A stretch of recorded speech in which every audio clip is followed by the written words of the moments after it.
ಈ ಯೂನಿಟ್ ಬಂದು ಪ್ರಿಫರಬಲ್ ಲೇಡೀಸ್ಗೆ ಮಾತ್ರ. ಓಕೆ, ಮನೆಯಲ್ಲಿರುವಂಥ ಲೇಡೀಸು ಜಸ್ಟು ಕ್ರ್ಯಾಬ್ನ ಮಾನಿಟ್ರ್ ಮಾಡಿಕೊಂಡು ಊಟ ಹಾಕೊಂಡು ವಾಟರ್ನ ಟೆಸ್ಟ್ ಮಾಡಿಕೊಂಡು ಮೇಂಟೈನ್ ಮಾಡ್ಕೊಂಡು ಹೋಗ್ಬೋದು. ಸೊ ಈ ಯೂನಿಟಲ್ಲಿ ಬೆಳೆಯುವಂಥ ಕ್ರ್ಯಾಬ್ಗಳನ್ನ ನಾವು ಬೈಬ್ಯಾಕ್ ಮಾಡ್ತೀವಿ, ನಾವೇ ಮರಿಗಳನ್ನ ಕೊಟ್ಟು ನಾವೇ ಬೈಬ್ಯಾಕ್ ಮಾಡ್ತೀವಿ. ಅದ್ರ ಬಗ್ಗೆ ಮಾಹಿತಿ ಬೇಕು ಅಂತಂದರೆ ಕೆಳಗಡೆ ಕಾಣ್ತಿರೋ ನಂಬರ್ಗೆ ಕಾಂಟ್ಯಾಕ್ಟ್ ಮಾಡಿ ನಮ್ಮ ಹತ್ರ ಮಾತಾಡ್ಬೋದು. ಓನ್ಲಿ ಫಾರ್ ಲೇಡೀಸ್ಗೆ, ವೆರಿ ಪ್ರಿಫರಬಲ್ ಲೇಡೀಸ್ಗೆ. ನಮಸ್ಕಾರ ವೀಕ್ಷಕರೇ, ವೆಲ್ಕಮ್ ನಾಟ್ಸ್ ಕ್ರಾಫ್ಟ್ ಫಾರ್ಮಿಂಗ್ಗೆ. ವೀಕ್ಷಕರೇ, ಬಹಳಷ್ಟು ಜನ ನನಗೆ ಡಿ ಎಮ್ ಮಾಡ್ತಾನೆ ಇದ್ದೀರಾ, ಕಾಲ್ ಮಾಡಿ ಮಾತಾಡ್ತಾನೆ ಇದ್ದೀರಾ. ವರ್ಟಿಕಲ್ ಕ್ರಾಫ್ಟ್ ಫಾರ್ಮಿಂಗ್ ಬಗ್ಗೆ ಡೀಟೇಲ್ಸ್ ಕೊಡಿ, ಎಷ್ಟು ಖರ್ಚಾಗುತ್ತೆ, ಯಾವ ಥರ ಸಿಸ್ಟಮ್ನ ಮಾಡಿಕೊಂಡ್ರೆ ನಮಗೆ ಕಡಿಮೆ ಮನೆಯಲ್ಲಿ ಮಾಡ್ಕೋಬೋದು, ಕಡಿಮೆ ಬಂಡವಾಳದಲ್ಲಿ ಮಾಡ್ಕೋಬೋದು, ಮತ್ತು ಏನೇನು ಎಕ್ವಿಪ್ಮೆಂಟ್ ಬೇಕಾಗುತ್ತೆ, ಯಾವ ಥರ ಸಿಸ್ಟಮ್ನ ಬಿಲ್ಡ್ ಮಾಡಬೇಕಾಗುತ್ತೆ. ಸೊ ಇದ್ರ ಬಗ್ಗೆ ಬಹಳಷ್ಟು ನನಗೆ ಕರೆ ಮಾಡಿ ಮಾತಾಡ್ತಾ ಇದ್ದೀರಾ. ಸೊ ನಿಮಗೋಸ್ಕರನೇ ಈ ವಿಡಿಯೋ ಮಾಡ್ತಾ ಇರೋದು. ವಿಡಿಯೋ ಸಂಪೂರ್ಣವಾಗಿ ನೋಡಿ. ಈ ವಿಡಿಯೋದಲ್ಲಿ ನಿಮಗೆ ಕಂಪ್ಲೀಟ್ ಮಾಹಿತಿ ದೊರೆಯುತ್ತೆ, ಈ ಥರ ಸಿಸ್ಟಮ್ನ ಯಾವ ಥರ ಬಿಲ್ಡ್ ಮಾಡೋದು ಅಂತೇಳಿ. ಹಾಗಾದರೆ ವಿಡಿಯೋ ಒಳಗಡೆ ಹೋಗೋಣ, ವಿಡಿಯೋನ ಕಂಪ್ಲೀಟ್ ಆಗಿ ನೋಡೋಣ ಈ ವೀಕ್ಷಕರೇ.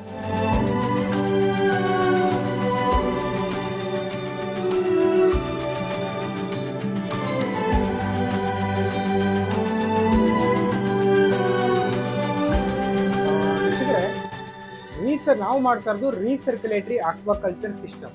ಹಾಗಾದ್ರೆ ಈ ರೀಸರ್ಕ್ಯುಲೇಟರಿ ಆಕ್ವಾಕಲ್ಚರ್ ಸಿಸ್ಟಮ್ ನಲ್ಲಿ ಬಂದು ವಾಟರ್ ಹೊರಗಡೆ ಬರುತ್ತೆ, ಮತ್ತೆ ಅದೇ ವಾಟರ್ ಹೊರಗಡೆ ಹೋಗುತ್ತೆ, ಮತ್ತೆ ಅದೇ ವಾಟರ್ ಫಿಲ್ಟರ್ ಆಗುತ್ತೆ, ಮತ್ತೆ ಅದೇ ವಾಟರ್ ರೀಸೈಕಲ್ ಆಗುತ್ತೆ. ಸೊ ಇದೇ ತರ ನಮ್ಮ ವಾಟರ್ ಯಾವಾಗಲೂ ಕೂಡ ರೀಸೈಕಲ್ ಆಗ್ತಾನೆ ಇರ್ತದೆ. ಇದಕ್ಕೆ ರೀಸರ್ಕ್ಯುಲೇಟರಿ ಆಕ್ವಾಕಲ್ಚರ್ ಸಿಸ್ಟಮ್ ಅಂತ ಕರಿತೀವಿ. ಹಾಗಾದ್ರೆ ಈ ರೀಸರ್ಕ್ಯುಲೇಟರಿ ಆಕ್ವಾಕಲ್ಚರ್ ಸಿಸ್ಟಮ್ ನಲ್ಲಿ ಎರಡು ತರ ಸಿಸ್ಟಮ್ ನೀವು ಬಿಲ್ಡ್ ಮಾಡಬಹುದು. ಒಂದು, ನನಗೆ ಟೈಮ್ ಇಲ್ಲ, ನನಗೆ ಕೆಲಸ ಮಾಡಲ್ಲ ಜಾಸ್ತಿ, ನನಗೆ ಆಲ್ಮೋಸ್ಟ್ ಆಟೋಮೆಟಿಕ್ ಬೇಕು ಅಂತ ಕೇಳಿದ್ರೆ ಸ್ವಲ್ಪ ಬಂಡವಾಳ ಜಾಸ್ತಿ ಆಗುತ್ತೆ, 3 ಲಕ್ಷ ರು ಖರ್ಚಾಗುತ್ತೆ. ಒಂದು 100 ಬಾಕ್ಸ್ ಏಡಿನ ನೀವು ಸೆಟಪ್ ಮಾಡಬೇಕು ಅಂತಂದರೆ ಈ ಥರ ವರ್ಟಿಕಲ್ ಕ್ರಾಫ್ಟ್ ಯೂನಿಟ್ನಲ್ಲಿ. ಹಾಗಾದರೆ 3 ಲಕ್ಷ ರು ಖರ್ಚಾಗುತ್ತೆ, ನಿಮಗೆ ಟೈಮ್ ಇಲ್ಲ, ನಾನು ಕೆಲಸ ಮಾಡಲ್ಲ ಅನ್ನೋದಾದರೆ ಮಾತ್ರ. ಇಲ್ಲ, ನನಗೆ ಟೈಮ್ ಇದೆ, ಕೆಲಸ ಮಾಡ್ತೀನಿ ಅಂತಂದರೆ ಬಹಳ ಬಂಡವಾಳ ಹಾಕಕ್ಕೆ ಹೋಗ್ಬೇಡಿ. ಈ ಸಿಸ್ಟಮ್ ಮೇಲೆ ಬಹಳ ಕಡಿಮೆ ಬಜೆಟ್ನಲ್ಲಿ ನೀವು ಈ ಸಿಸ್ಟಮ್ನ ಬಿಲ್ಡ್ ಮಾಡ್ಬೋದು. ಈ ಸಿಸ್ಟಮಲ್ಲಿ ಬಂದು ನೀವು ಇದೇ ಥರ ಬಾಕ್ಸ್ನ ಇಟ್ಕೊಂಡೆ ಮಾಡಬೇಕು ಅಂತ ಏನು ಇದಿಲ್ಲ. ಇದನ್ನು ನೀವು ಬೇಕಾಗಿರುವಂಥ ಒಂದು ಟಬ್ಬಲ್ಲಿ ಮಾಡ್ಬೋದು, ಕ್ಯಾನಲ್ಲಿ ಮಾಡ್ಬೋದು, ಕ್ರೇಟಲ್ಲಿ ಮಾಡ್ಬೋದು, ಬಕೆಟಲ್ಲಿ ಮಾಡ್ಬೋದು. ಸೊ ನಿಮಗೆ ಸಿಗುವಂಥ ಅನೇಕ ಮೆಟೀರಿಯಲ್ನ ಯೂಸ್ ಮಾಡಿಕೊಂಡು ನೀವೊಂದು ಸಿಸ್ಟಮ್ನ ಬಿಲ್ಡ್ ಮಾಡ್ಕೋಬೋದು. ನಾವು ಮಾಡಿರೋದೊಂದು ಇದು ಬ್ಲೂ ಬಾಕ್ಸ್ ಸಿಸ್ಟಮ್ ಅಂತೇಳಿ, ರೀಸರ್ಕ್ಯುಲೇಟರಿ ಆಕ್ವಾಕಲ್ಚರ್ ಸಿಸ್ಟಮ್ಗೆ ಮಾಡಿಸಿರುವಂಥದ್ದು. ಇದೊಂದು ಬ್ಲೂ ಬಾಕ್ಸ್ ಸಿಸ್ಟಮ್. ಇಲ್ಲಿ 2 ಥರ ಯೂನಿಟ್ನ ನಾವು ರನ್ ಮಾಡ್ತಾ ಇದ್ದೀವಿ. ಇದೊಂದು ಯೂನಿಟ್ ಆದರೆ ಈ ಕಡೆ ಇರುವಂಥದ್ದು ಒಂದು ಯೂನಿಟ್ ಆಗುತ್ತೆ. ಹಾಗಾದರೆ ಈ ಬಾಕ್ಸಸ್ ಎಲ್ಲ ಬಂದು ನಮ್ಮ ಹತ್ರ ರೆಗ್ಯುಲರ್ ಆಗಿ ಅವೈಲೇಬಲ್ ಇರ್ತದೆ. ನಿಮಗೆ ನಾನು ಒಂದು ಬಕೆಟ್ ತೊಗೊಂಡು ಕಟ್ ಮಾಡಿಕೊಂಡು ಆಲ್ಟರ್ ಮಾಡಿಕೊಂಡು, ಇಲ್ಲ ಕ್ಯಾನ್ ತೊಗೊಂಡು ಅದನ್ನು ಕಟ್ ಮಾಡಿ ಡಿಸೈನ್ ಮಾಡಲಿಕ್ಕೆ ಟೈಮ್ ಇಲ್ಲ ಅನ್ನೋದಾದರೆ ನೀವು ಈ ಥರ ಸಿಸ್ಟಮ್ಗೆ ಹೋಗ್ಬೋದಾಗುತ್ತೆ. ಇಲ್ಲಿ ನಿಮಗೆ ಆಲ್ಮೋಸ್ಟ್ 50% ಕೆಲಸ ಕಮ್ಮಿ ಆಗೋಗುತ್ತೆ. ಓಕೆ, ಆಟೋಮೆಟಿಕ್ನಲ್ಲಿ ಅಥವಾ ಮ್ಯಾನ್ಯುಯಲ್ ಮಾಡ್ಕೋತೀರಾ ಅಂತಂದರೆ ಮ್ಯಾನ್ಯುಯಲ್ ಮಾಡ್ಕೋಬೇಕಾದ್ರೆ ನಿಮಗೆ ಬಂಡವಾಳ ಕಡಿಮೆ ಆಗುತ್ತೆ, ಆದರೆ 50% ನಿಮಗೆ ಸಿಸ್ಟಮ್ ಬಿಲ್ಡ್ ಮಾಡೋ ಕೆಲಸ ಕಡಿಮೆ ಆಗುತ್ತೆ ಬಾಕ್ಸಸ್ನ ತೊಗೊಂಡ್ರೆ. ಸೊ ನನ್ನ ಪ್ರಕಾರ ನೀವು ಬೇರೆ ಬೇರೆ ಬಾಕ್ಸಸ್ ಅಥವಾ ಬೇರೆ ಬೇರೆ ಎಕ್ವಿಪ್ಮೆಂಟ್ ಇಟ್ಕೊಂಡು ರೆಡಿ ಮಾಡ್ತೀರಾ ಅಂತಂದರೆ, ನಿಮ್ಗೆ ಐಡಿಯಾಲಜಿ ಇದೆ ಅಂತಂದರೆ, ನಿಮಗೆ ಟೈಮ್ ಇದೆ ಅನ್ನೋದಾದರೆ ನೀವು ಪ್ರಾಕ್ಟೀಸ್ ಮಾಡಿ. ಒಂದು 10-15 ಯೂನಿಟ್ನ ರೆಡಿ ಮಾಡಿಕೊಂಡು ಟ್ರೈ ಮಾಡಿ, ಸಕ್ಸಸ್ ಆದಮೇಲೆ ಬಿಲ್ಡ್ ಮಾಡ್ಕೊಂಡು ಹೋಗಿ ಅದನ್ನೇ.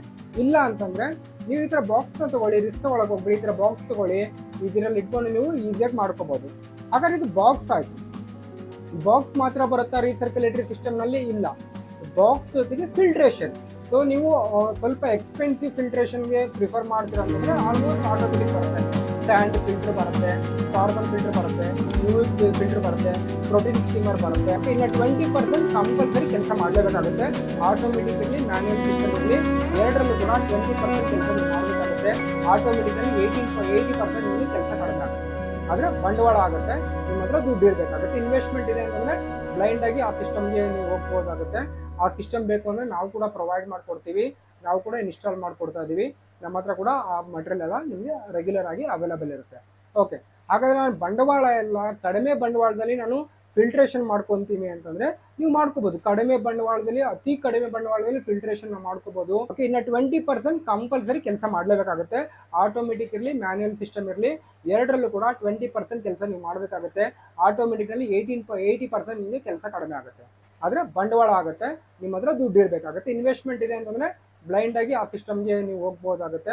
ಆ ಸಿಸ್ಟಮ್ ಬೇಕು ಅಂದರೆ ನಾವು ಕೂಡ ಪ್ರೊವೈಡ್ ಮಾಡಿಕೊಡ್ತೀವಿ, ನಾವು ಕೂಡ ಇನ್ಸ್ಟಾಲ್ ಮಾಡಿಕೊಡ್ತಾ ಇದ್ದೀವಿ. ನಮ್ಮ ಹತ್ರ ಕೂಡ ಆ ಮಟೀರಿಯಲ್ ಎಲ್ಲ ನಿಮಗೆ ರೆಗ್ಯುಲರ್ ಆಗಿ ಅವೈಲೇಬಲ್ ಇರುತ್ತೆ. ಓಕೆ, ಹಾಗಾದರೆ ನಾನು ಬಂಡವಾಳ ಎಲ್ಲ ಕಡಿಮೆ ಬಂಡವಾಳದಲ್ಲಿ ನಾನು ಫಿಲ್ಟ್ರೇಷನ್ ಮಾಡ್ಕೊತೀವಿ ಅಂತಂದ್ರೆ ನೀವು ಮಾಡ್ಕೋಬಹುದು. ಕಡಿಮೆ ಬಂಡವಾಳದಲ್ಲಿ, ಅತಿ ಕಡಿಮೆ ಬಂಡವಾಳದಲ್ಲಿ ಫಿಲ್ಟ್ರೇಷನ್ ಮಾಡ್ಕೋಬಹುದು. ಓಕೆ, ಹಾಗಾದ್ರೆ ಈ ಯೂನಿಟ್ ಮಾಡ್ಕೊಳ್ಳೋದ್ರಿಂದ ಏನ್ ಲಾಭ ಇದೆ ಅನ್ನೋದು ನೋಡೋದಾದ್ರೆ, ಒಂದು ಕಡಿಮೆ ಬಂಡವಾಳ ಆಗುತ್ತೆ. ಓಕೆ, ಹೊಸದಾಗಿ ಯಾರು ಈ ಬಿಸ್ನೆಸ್ನ ಮಾಡಬೇಕು ಅನ್ಕೊಂತಿದ್ದೀರಾ ಅವ್ರಿಗೆ ವೆರಿ ಯೂಸ್ಫುಲ್ ಆಗುತ್ತೆ. ಕಡಿಮೆ ಬಂಡವಾಳ ಇರುತ್ತೆ. ಸೊ ಕಡಿಮೆ ಬಂಡವಾಳ ಇರೋಂಥದ್ದನ್ನ ನೀವು ಮಾಡಿಕೊಂಡು ಆಮೇಲೆ ಫ್ಯೂಚರ್ನಲ್ಲಿ ನಂಗೆ ಇದರಲ್ಲಿ ಒಳ್ಳೆ ರೆವೆನ್ಯೂ ಬರ್ತಾ ಇದೆ, ಈ ಬಿಸ್ನೆಸ್ನ ನಾನು ಇನ್ನೂ ಅಪ್ಗ್ರೇಡ್ ಮಾಡ್ಕೋಬೋದು, ಇದರಲ್ಲಿ ನಾನು ಡೆವಲಪ್ಮೆಂಟ್ ಆಗ್ಬೋದು ಅನ್ನೋದು ನಿಮಗೆ ಕಾನ್ಫಿಡೆಂಟು, ಮಾರ್ಕೆಟಿಂಗು ಎಲ್ಲ ನಿಮ್ಮ ಕಂಟ್ರೋಲ್ ಇದ್ದಾಗ ನೀವು ಬ್ಲೈಂಡ್ ಆಗಿ ಇದೇ ಬಿಸ್ನೆಸ್ಸಲ್ಲಿ ಲಾರ್ಜ್ ಸ್ಕೇಲಲ್ಲಿ ಹೋಗ್ಬೋದು. ಸೊ ಡೇ ಒನ್ನೇ ನೀವು ಏನೂ ಇನ್ಕಮ್ ನೋಡದೆ, ಏನೂ ಗ್ಯಾರಂಟಿ ಇಲ್ಲದೆ ಈ ಬಿಸ್ನೆಸ್ಸಲ್ಲಿ ನೀವು ಬಂಡವಾಳ ಹಾಕ್ಲಿಕ್ಕೆ ಹೋಗ್ಬೇಡಿ. ಎಷ್ಟು ಕಡಿಮೆ ಬಂಡವಾಳ ಆಗುತ್ತೋ ಅಷ್ಟು ಕಡಿಮೆ ಬಂಡವಾಳದಲ್ಲಿ ಬಿಸ್ನೆಸ್ ಒಳಗಡೆ ಬನ್ನಿ. ಅಂತಂದರೆ ಬಿಸ್ನೆಸ್ನ ಸ್ಟಾರ್ಟ್ ಮಾಡ್ಕೊಳ್ಳಿ. ಹೋಗ್ತಾ ಹೋಗ್ತಾ ಹೋಗ್ತಾ ಸ್ಕೇಲ್ ಅಪ್ ಮಾಡ್ಕೋಬೋದು ನೀವು ಬಿಸ್ನೆಸ್ನ. ನಾವು ಕೂಡ ಹಾಗೆ ಮಾಡಿದ್ವಿ. ನಾವು ಕೂಡ ಅತಿ ಕಡಿಮೆ ಬಂಡವಾಳ ಹಾಕಿ ಸಿಸ್ಟಮ್ನ ರೆಡಿ ಮಾಡಿ ಅದರಲ್ಲಿ ಪ್ರಾಕ್ಟೀಸ್ ಮಾಡಿ ಅದರಲ್ಲಿ ಸ್ಟ್ರಗಲ್ ಆದಮೇಲೆ ನಾವು ಒಂದು ದೊಡ್ಡ ದೊಡ್ಡ ಯೂನಿಟ್ನ ಫಿಕ್ಸ್ ಮಾಡಿಕೊಂಡು ಲಾರ್ಜ್ ಕ್ವಾಂಟಿಟಿಲಿ ಕೂಡ ನಾವು ಕೂಡ ಫಾರ್ಮಿಂಗ್ನ ರೆಡಿ ಮಾಡ್ಕೊಂಡು ಮಾಡ್ತಾ ಇದ್ದೀವಿ. ಹಾಗಾದರೆ ನೀವು ಆ ಲಾರ್ಜ್ ಕ್ವಾಂಟಿಟಿ ಮಾಡಬೇಕು ಅಂದರೆ ಅಟ್ಲೀಸ್ಟ್ ಬೇಸಿಕ್ ಸೆಟಪ್ನ ಮಾಡಿಕೊಂಡು ಒಂದು ಚಿಕ್ಕ ಸೆಟಪಿಂದ ನೀವು ಲಾರ್ಜ್ ಸ್ಕೇಲ್ವರೆಗೂ ವರ್ಕ್ ಮಾಡ್ಬೋದು. ಹಾಗಾದರೆ ಈ ಯೂನಿಟ್ ಬಂದು ಇಲ್ಲಿ 2 ಥರ ಯೂನಿಟ್ ಇದೆ ಅಂತ ಹೇಳಿದೆ ನಾನು. ಈ ಯೂನಿಟ್ ಬಂದು ಪ್ರಿಫರಬಲ್ ಲೇಡೀಸ್ಗೆ ಮಾತ್ರ. ಓಕೆ, ಮನೆಯಲ್ಲಿರುವಂಥ ಲೇಡೀಸು ಜಸ್ಟು ಕ್ರ್ಯಾಬ್ನ ಮಾನಿಟ್ರ್ ಮಾಡಿಕೊಂಡು ಊಟ ಹಾಕೊಂಡು ವಾಟರ್ನ ಟೆಸ್ಟ್ ಮಾಡಿಕೊಂಡು ಮೇಂಟೈನ್ ಮಾಡ್ಕೊಂಡು ಹೋಗ್ಬೋದು. ಸೊ ಈ ಯೂನಿಟಲ್ಲಿ ಬೆಳೆಯುವಂಥ ಕ್ರ್ಯಾಬ್ಗಳನ್ನ ನಾವು ಬೈಬ್ಯಾಕ್ ಮಾಡ್ತೀವಿ. ನಾವೇ ಮರಿಗಳನ್ನ ಕೊಟ್ಟು ನಾವೇ ಬೈಬ್ಯಾಕ್ ಮಾಡ್ತೀವಿ. ಅದ್ರ ಬಗ್ಗೆ ಮಾಹಿತಿ ಬೇಕು ಅಂತಂದರೆ ಕೆಳಗಡೆ ಕಾಣ್ತಿರೋ ನಂಬರ್ಗೆ ಕಾಂಟ್ಯಾಕ್ಟ್ ಮಾಡಿ ನಮ್ಮ ಹತ್ರ ಮಾತಾಡ್ಬೋದು. ಓನ್ಲಿ ಫಾರ್ ಲೇಡೀಸ್ಗೆ, ವೆರಿ ಪ್ರಿಫರಬಲ್ ಲೇಡೀಸ್ಗೆ. ಯಾಕಂತಂದರೆ ಲೇಡೀಸು ಮನೆಯಲ್ಲೇ ಇರೋದ್ರಿಂದ ಮನೆಯಲ್ಲಿರೋಂಥ ಲೇಡೀಸ್ಗೆ ಇದು ಬಹಳ ಈಸಿ ಆಗಿರುವಂಥ ಕೆಲಸ. ಸೊ ಭಾಳ ಈಸಿಯಾಗಿರುತ್ತೆ ಮತ್ತು ಒಳ್ಳೆ ಕೇರ್ ಕೊಟ್ಟು ನೋಡ್ಕೊತಾರೆ ಅವರು ಆದರೆ ಲೇಡೀಸ್ ಆದರೆ. ಸೊ ಮೇಲ್ ಕ್ಯಾಂಡಿಡೇಟ್, ಓಕೆ, ಮೇಲ್ಸ್ಗಾದರೆ ಇನ್ನೊಂದು ಫ್ಯಾಟನಿಂಗ್ ಪ್ರೊಸೆಸ್ ನಡೀತಾ ಇದೆ. ಆ ಫ್ಯಾಟನಿಂಗ್ ಪ್ರೊಸೆಸ್ ಯೂನಿಟ್ನು ಕೂಡ ನೀವು ಮಾಡ್ಕೋಬೋದು. ಅದರಲ್ಲೂ ಕೂಡ ನೀವು ಫಾರ್ಮಿಂಗ್ ಮಾಡಿಕೊಂಡು ಲಾರ್ಜ್ ಕ್ವಾಂಟಿಟಿಲಿ ಹೋಗ್ಬೋದು. ಬಟ್ ಇದು ಫೀಮೇಲ್ಗೆ ಪ್ರಿಫರಬಲ್. ಇನ್ನೊಂದು ಫ್ಯಾಟನಿಂಗು ಮೇಲ್ ಪ್ರಿಫರಬಲ್ ಮಾಡ್ಕೊಳ್ಳಿ. ಯಾಕಂದರೆ ಫೀಮೇಲ್ಗಿದು ಮನೆಯಲ್ಲೇ ಕೂತ್ಕೊಂಡು ಮನೆಯಲ್ಲೇ ಇಟ್ಕೊಂಡು ಮಾಡೋಂಥ ಬಿಸ್ನೆಸ್ ಆಗುತ್ತೆ ಇದು. ಸೊ ಇದರಲ್ಲೂ ಕೂಡ ಒಳ್ಳೆ ಇನ್ಕಮ್ ಜನರೇಟ್ ಮಾಡ್ಬೋದು. ಇದರಿಂದಲೂ ಕೂಡ ಒಳ್ಳೆ ಲಾಭ ಇದೆ. ಸೊ ಇದು ಕೂಡ ನಮಗೆ ಈಸಿಯಾಗಿ ಆಕ್ಸೆಸ್ ಮಾಡ್ಬೋದು, ಕ್ರ್ಯಾಬ್ನ ಈಸಿಯಾಗಿ ಮಾನಿಟ್ರ್ ಮಾಡ್ಬೋದು, ಎಲ್ಲ ಈಸಿ ವೇಲೆ ಇರುತ್ತೆ. ಸೊ ಹಾಗಾದರೆ ಈ ಥರ ಯೂನಿಟ್ಟು ನಿಮಗೆ ಬೇಕಾ, ಅಥವಾ ರ್ಯಾಸ್ ಕಲ್ಚರ್ ಅಂದರೆ RS ಕಲ್ಚರ್ ಥರ ದೊಡ್ಡ ದೊಡ್ಡ ಯೂನಿಟೇ ಬೇಕು ಅನ್ನೋದಾದರೆ ನನಗೆ ಡೈರೆಕ್ಟಾಗಿ DM ಮಾಡಿ ಅಥವಾ ಕಾಂಟ್ಯಾಕ್ಟ್ ಮಾಡಿ ಮಾತಾಡಿ ಡಿಸ್ಕಸ್ ಮಾಡಿ ಅದ್ರ ಪ್ರೈಸು ಏನೇನು ಎಕ್ವಿಪ್ಮೆಂಟ್ ಬರುತ್ತೆ ಅದ್ರ ಬಗ್ಗೆ ಎಲ್ಲ ಸಂಪೂರ್ಣ ಮಾಹಿತಿ ಕೊಡ್ತೀನಿ, ಕಾಸ್ಟು ಕೊಡ್ತೀನಿ. ನಿಮ್ಗೆ ಇಷ್ಟ ಆಯಿತು ಅಂತಂದರೆ ಪ್ಲ್ಯಾಂಟ್ ವಿಸಿಟಿಂಗ್ ಮಾಡಿ ನಿಮ್ಮ ಪ್ಲ್ಯಾನ್ನಲ್ಲಿ ಎಷ್ಟು ಏಡಿಗಳನ್ನ ನೀವು ಸಾಕಬಹುದು, ಯಾವ ಥರ ಮಾಡ್ಕೋಬೇಕಾಗತ್ತೆ, ಸೊ ಅದನ್ನೆಲ್ಲ ಬಂದು ನೋಡಿ ಗೈಡ್ ಕೊಡ್ತೀವಿ ನಾವು ಕೂಡ. ಸೊ ಈ ಥರ ಯೂನಿಟು ಅಥವಾ ವರ್ಟಿಕಲ್ ಕ್ರಾಬ್ ಫಾರ್ಮಿಂಗ್ ಯೂನಿಟು ನಿಮ್ಗೆ ಏನಾದ್ರು ಇಂಟ್ರೆಸ್ಟ್ ಇದ್ದರೆ ನಮಗೆ ಕಾಂಟ್ಯಾಕ್ಟ್ ಮಾಡ್ಬೋದು. ಹಾಗೆ ಈ ಥರ ಕ್ರಾಬ್ ಫಾರ್ಮಿಂಗ್ನ ಬೆಳೆಯೋದು ಯಾವ ಥರ, ಸೆಟಪ್ ಯಾವ ಥರ ಮಾಡ್ಕೋಬೇಕು, ಏನೇನು ಎಕ್ವಿಪ್ಮೆಂಟ್ ಸಿಗುತ್ತೆ, ಎಲ್ಲಿಂದ ತರಿಸ್ಕೋಬೇಕು, ಸೊ ಕ್ರಾಬ್ಗಳು ಎಲ್ಲಿ ಸಿಗುತ್ತೆ, ಎಲ್ಲಿ ಮಾರ್ಕೆಟ್ ಮಾಡಬೇಕಾಗುತ್ತೆ, ಯಾವ ಥರ ಬೆಳಿಬೇಕಾಗುತ್ತೆ, ಇದ್ರ ಬಗ್ಗೆನೂ ನಿಮಗೆ ಟ್ರೈನಿಂಗ್ ಬೇಕಂದರೆ ನಮ್ಮನ್ನ ಕಾಂಟ್ಯಾಕ್ಟ್ ಮಾಡಿದ್ರೆ ನಮ್ಮ ಪ್ಲ್ಯಾಂಟಿಗೆ ಬಂದು ನೀವು ಟ್ರೈನಿಂಗ್ನು ಕೂಡ ಕಲ್ತ್ಕೋಬೋದು. 1 ಡೇ ಟ್ರೈನಿಂಗ್ ಇರುತ್ತೆ. ಕಂಪ್ಲೀಟ್ ಕ್ರಾಬ್ ಫಾರ್ಮಿಂಗ್ ಬಗ್ಗೆ ಸಂಪೂರ್ಣ ಮಾಹಿತಿ ಮತ್ತು ಯಾವ ಥರ ಫಾರ್ಮಿಂಗ್ ಮಾಡಿ ಯಾವ ಥರ ಮನಿ ಮೇಕಿಂಗ್ ಮಾಡಬೇಕು ಅನ್ನೋದು ಕೂಡ ಕಂಪ್ಲೀಟಾಗಿ ನಾವು ಈ ಟ್ರೈನಿಂಗ್ ಸೆಷನಲ್ಲಿ ಹೇಳ್ಕೊಡ್ತೀವಿ. ಸೊ ಟ್ರೈನಿಂಗ್ ಇಂಟ್ರೆಸ್ಟ್ ಇರೋರು ಕೂಡ ನಮ್ಮನ್ನ ಕಾಂಟ್ಯಾಕ್ಟ್ ಮಾಡ್ಬೋದು. ಇಲ್ಲ ಅಂತಂದರೆ ಬಾಕ್ಸಸ್ಸು ವರ್ಟಿಕಲ್ಸ್ ಯೂನಿಟ್ ಬೇಕು ಅಂತಂದ್ರೆ ಕೂಡ ನಮ್ಮನ್ನ ಕಾಂಟ್ಯಾಕ್ಟ್ ಮಾಡ್ಕೋಬೋದು. ಓಕೆ, ಈ ವಿಡಿಯೋ ನಿಮ್ಗೆ ಇಷ್ಟ ಆಗಿದ್ರೆ ಲೈಕ್ ಮಾಡಿ, ಶೇರ್ ಮಾಡಿ, ಹಾಗೆ ಕಮೆಂಟ್ ಮಾಡಿ. ನಮ್ಮ ಯೂಟ್ಯೂಬ್ ಚಾನಲ್, ಇನ್ಸ್ಟಾಗ್ರಾಮ್ ಅಕೌಂಟ್ನ ಫಾಲೋ ಮಾಡ್ಕೊಳ್ಳಿ. Thank you guys.